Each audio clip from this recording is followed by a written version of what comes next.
Veeru academy के YouTube channel पर आप सभी साथियों का स्वागत है। डियर बात करेंगे सुप्रीम कोर्ट में बीएड वर्सेस डीएलएड मामले पर जो स्पष्टीकरण पर 1 अप्रैल को सुनवाई होने जा रही थी, उस पर एक महत्वपूर्ण अपडेट आई है। लेकिन जितने लोग चैनल पर पहली बार जुड़ रहे हैं, सब्सक्राइब करके बेल आइकन प्रेस कर लीजिए। डियर आप देख सकते हैं आपके सामने पिछली कोर्ट स्टेटस जो है लगा हुआ है। Devesh Sharma versus union of India की तरफ से यहाँ पर जो पिछली सुनवाई हुई थी वो 13 मार्च 2024 को हुई थी, जहां पर आपने देखा था कि माननीय सर्वोच्च न्यायालय के द्वारा इस पूरे मैटर को सुना गया था स्पेशल बेंच के माध्यम से जस्टिस अनिरुद्ध बोस और सुधांशु धूलिया जी के बेंच के द्वारा। लेकिन उसके बाद जो बीएड चयनित कैंडिडेट है उनको 6 माह के ब्रिज कोर्स के साथ डीएलएड के इक्वल करने का प्रश्न पूछा गया था यूनियन ऑफ इंडिया से, और साथ ही साथ कितने पद रिक्त हैं इसकी बात की गई थी। उसके बाद एक नई जो डेट है वो तालीम की गई थी। आप देख सकते हैं यहाँ पर 1 अप्रैल की जो डेट है वो कंप्यूटर जनरेटेड, यानी कि बताया गया था कि 1 अप्रैल को दोपहर 2 बजे इसकी सुनवाई होगी। लेकिन फिलहाल आपको मैं बता दूं कि 1 अप्रैल 2024 को इस मामले की सुनवाई नहीं होने वाली, क्योंकि सुप्रीम कोर्ट की जो कॉज लिस्ट है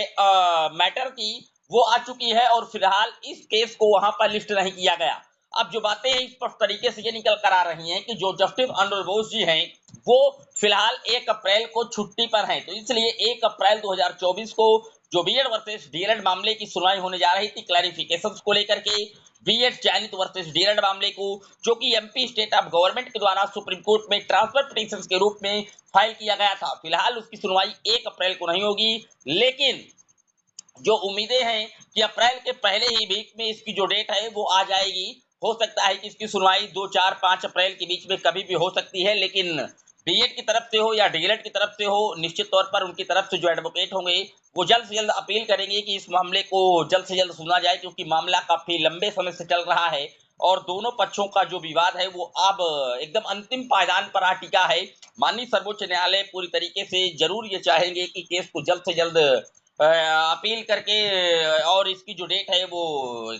बताई जाए और जल्द से जल्द इसकी सुनवाई करके पूरे मामले को कहीं ना कहीं निस्तारित किया जाए। फिलहाल अगर बात की जाए डीएलएड और बीएड की, तो दोनों की तरफ से जो एडवोकेट की टीम होगी वो भी मौजूद होगी और दोनों ने निश्चित तौर पर अपनी अपनी जो ब्रीफिंग है वो की होंगी, क्योंकि बीएड जहां लगातार पिछड़ता जा रहा था, इसके पहले आपने देखा था जिस तरीके से लगातार बीएड के अगेंस्ट जजमेंट आ रहे थे, कई बार याचिकाएं पहुंची थी माननीय सर्वोच्च न्यायालय, चाहे वो बीएड वेलफेयर एसोसिएशन की रही हो, अर्णव घोष की रही हो,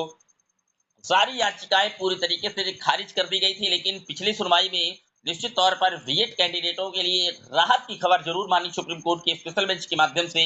जस्टिस अनिरुद्ध बोस और सुधांशु धूलिया जी के द्वारा दी गई, जब उन्होंने पूछा कि बीएड चयनितों को सेव करने के लिए, जब 11 अगस्त 2023 के पहले के जो बीएड सेलेक्ट हैं उनको सेव करने के लिए क्या कोई 6 माह के ब्रिज कोर्स के साथ डीएलएड कैंडिडेटों के इक्वल किया जा सकता है, ये प्रश्न केवल पूछा गया है केंद्र सरकार से, और इस पर केंद्र सरकार और एनसीटी अपना जो जवाब है वो दाखिल करेगी। साथ ही साथ बीएड की तरफ से जो एडवोकेट होंगे वो बीएड चयनितों को बचाने के लिए भी प्रयास करेंगे, पूरी जो अपनी सुनवाई है दमखम लगाएंगे, और उसको अपोज करने के लिए डीएलएड की तरफ से जो एडवोकेट की टीम होगी वो निश्चित तौर पर यही चाहेगी कि जैसा पहले होता आ रहा है कि 21A आर्टिकल और मौलिक अधिकार इत्यादि की जो लगातार बातें हैं उन पर पूरी तरीके से डीएलएड कैंडिडेटों को ही अलाउ किया जाए। लेकिन इसके लिए आपको वेट करना होगा, जैसे ही डेट लगेगी आपको लगातार इस चैनल के माध्यम से अपडेट दी जाएगी। फिलहाल 1 अप्रैल 2024 को जो सुनवाई होने जा रही थी दोपहर में 2 बजे से माननीय सर्वोच्च न्यायालय में स्पेशल बेंच में क्लैरिफिकेशंस को लेकर के बीएड चयनित वर्सेस डीएलएड मामले में